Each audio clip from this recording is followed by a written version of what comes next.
Welcome into the Carolina Kitchen. Brenda Anders of Dogwood Crafters in Dillsboro is back with us again. She's making something that everybody really has to love. Old-fashioned apple turnovers. Yeah, I mean, you really can't go wrong with that.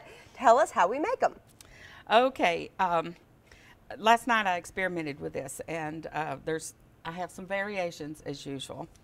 5 medium apples goes into this pot, raisins, walnuts, lemon juice, cornstarch, and cinnamon.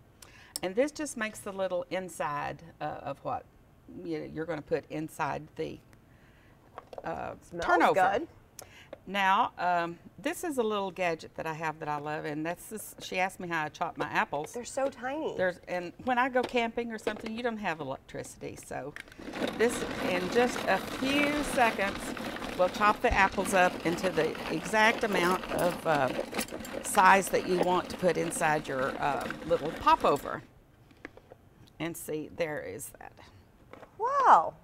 Now that's going to be good for this, good for applesauce, good for all kinds of things. Yes. That was easy. That was a lot better than doing it by hand. Now, these puff pastry shell sheets are available in the freezer. Okay. It says to cut them in 4-inch squares. And you can do that, or you can use your biscuit cutters and cut 2 circles, whatever that you want to do.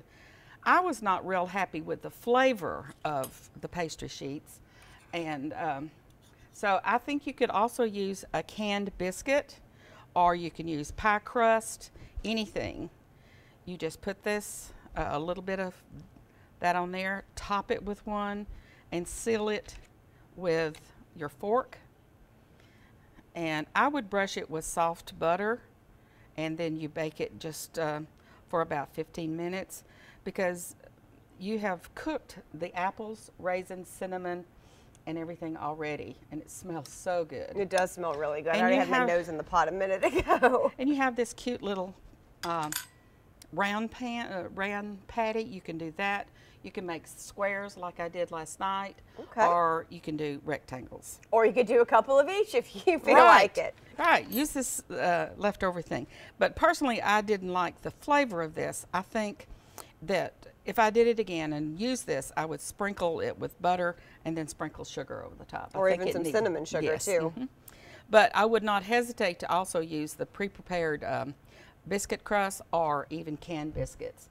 But it's easy, old-fashioned turnovers, and this is the time of the year to do it. It certainly is. So let's get you guys the recipe. Go to our website, WLOS.com. Click on the Carolina Kitchen link. That's the fastest way.